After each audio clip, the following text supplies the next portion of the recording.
The agricultural sector is set to be decimated by Trump's tariffs, and some farmers who voted for Trump are already regretting their decision. Every promise I made to Iowa as a candidate, I fulfilled as your president, and much more so. I fulfilled much more than I promised, actually. Not too often do you see that from politicians.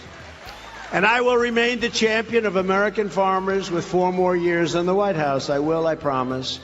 Within hours of my inauguration, I'll cancel every Biden policy that is brutalizing our farmers.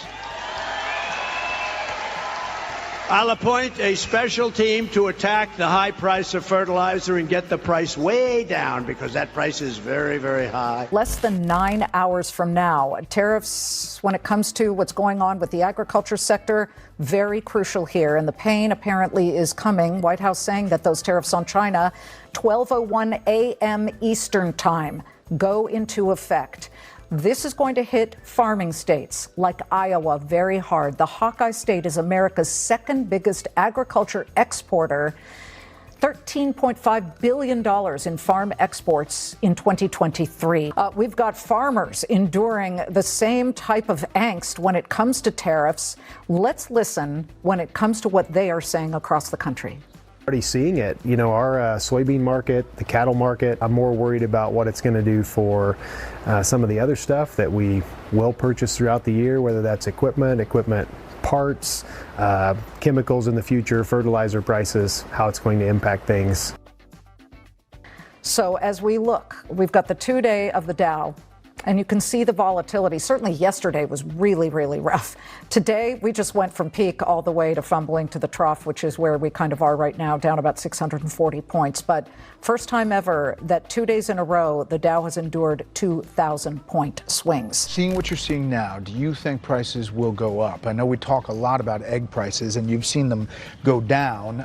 The weekly average price just for white large shell eggs just went up 26 cents, but you are importing a number of eggs to meet the shortage, and there's like 328% for the month imported, almost 450% importing more than over a year ago, and obviously some of that from Turkey and Mexico is hit by a tariff now. Well, true, but what I will say is this: we have been working on the egg issue obviously since we started a couple months ago.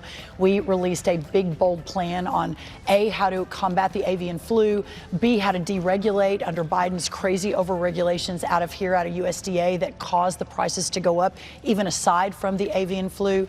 We saw those prices significantly decline, but while that's happening, we also put forward massive repopulation. So as those egg layers were wiped out, repopulating more quickly. So we'll see the market react to that. Will those eggs be tariffed coming in from Turkey or South Korea, wherever they are? Yes, they will, but the market in America is already adjusting. So I believe that you won't see a significant increase or maybe even an increase in the price of eggs. President Trump's trade war is running American farmers out of business. Every time the president says the word tariff, it creates havoc in the markets. And many Americans don't understand that corn, wheat, and soybeans are all market-driven commodities. So they think that farmers can just pull up beside the truck, beside the road with their trucks and determine what the price of their commodities are going to be. That's not how this works, people. We rely on the markets to sell corn, wheat, and soybeans at harvest time, and the prices are dropping. The markets are unstable, and it's a cast of uncertainty over America's farmers. Anyone who says there may be a little bit of pain before we get things right need to talk about farmers who are one crop away from bankruptcy. They don't have time, so we've got to be crisp on this implementation.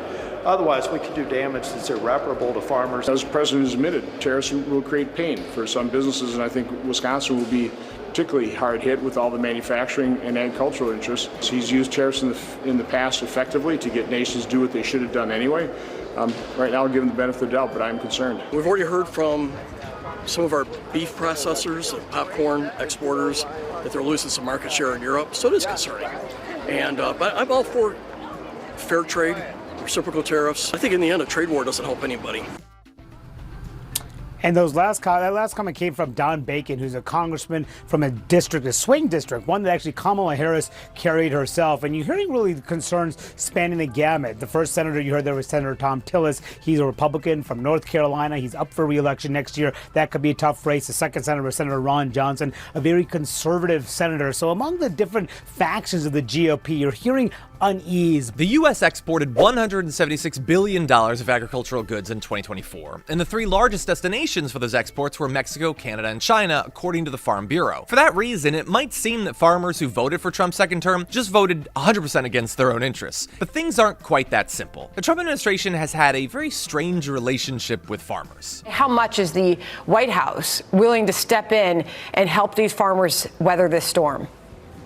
The first call that I received after being voted by the Senate in early February, before I was even sworn in, was from President Trump. And he said, tell the farmers I have their back.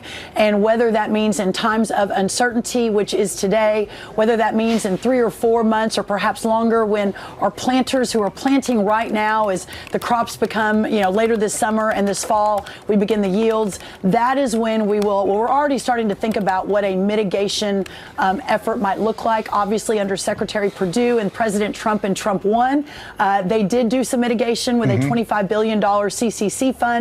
We will be prepared for every lane. Again, hopefully none of that is necessary, right? We are realigning, doing something no one's ever done, the entire economy for this country with worldwide effects. Back during Trump's first term, his tariff fights and the pandemic led to an unprecedented bailout for farmers. Agriculture has actually grown increasingly reliant on taxpayer support. It's really looking like Trump is going to once again use taxpayer money as a fig leaf to hide just how catastrophic his current tariff policies have been for farmers. The Agriculture Secretary, Brooke Rollins, told reporters last week that the White House had asked for something very specific, to, quote, have some programs in place that would potentially mitigate any economic catastrophes that could happen to some of our farmers as a result of a trade war. So much for government efficiency, right?